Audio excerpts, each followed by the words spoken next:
વેદ ઉપનિષદનો નિચોડ શ્રીમદ ભાગવત. પ્રથમ સ્કંદના પહેલા શ્લોકની અંદર જન્માંજસ્યમાં બ્રહ્મસૂત્રનું સૂત્ર આવે, હતો વા બ્રહ્મ જિજ્ઞાસુ.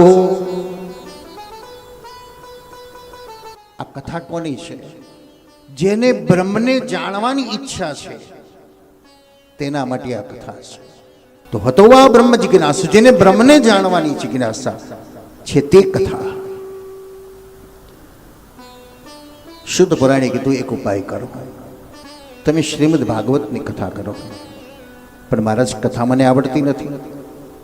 તો શુદ્ધ પુરાણી કથાની શરૂઆત કરી. નૈમિષારણ્ય ક્ષેત્રમાં કથા આવી. નૈમિષેષુ તપાસીન.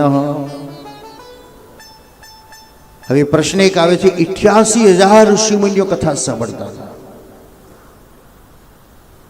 એટલી બધી વ્યવસ્થા ક્યાં કરી હશે? ત્યાં અહીં 200 માણસની વ્યવસ્થા કરવામાં આપણે થાકી જતા હોઈએ. તો 88,000 ઋષિમુનિઓ, એનો અર્થ અધ્યાત્મ અર્થ બતાવે છે.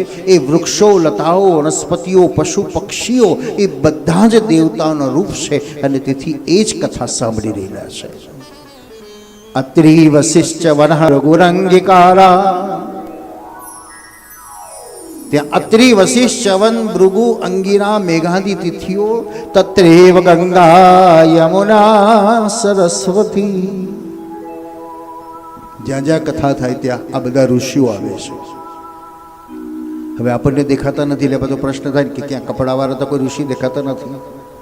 એ કપડાં પહેરીને નથી આવો, આપણી અંદર બેસી જાય છે અને તે સમયે આપણને એટલો રસમય જગાડે છે, આધ્યાત્મમય બનાવે છે, ભાવમય બનાવે છે, સેવામય બનાવે છે, ઉદારમય બનાવી દે છે કે જે કલ્પના નથી અને આપણા હાથે સત્કર્મ કરાવતા જાય છે. કારણ એ ઋષિઓના પ્રાદુર્ભાવ થયા, આવિર્ભાવ થયા અને આપણું અંતઃકરણ દ્રઢ બની ગયું. શુદ્ધ પુરાણી નૈમિષારણ્ય ક્ષેત્રમાં કથા કરે. કથા કેવી હોય?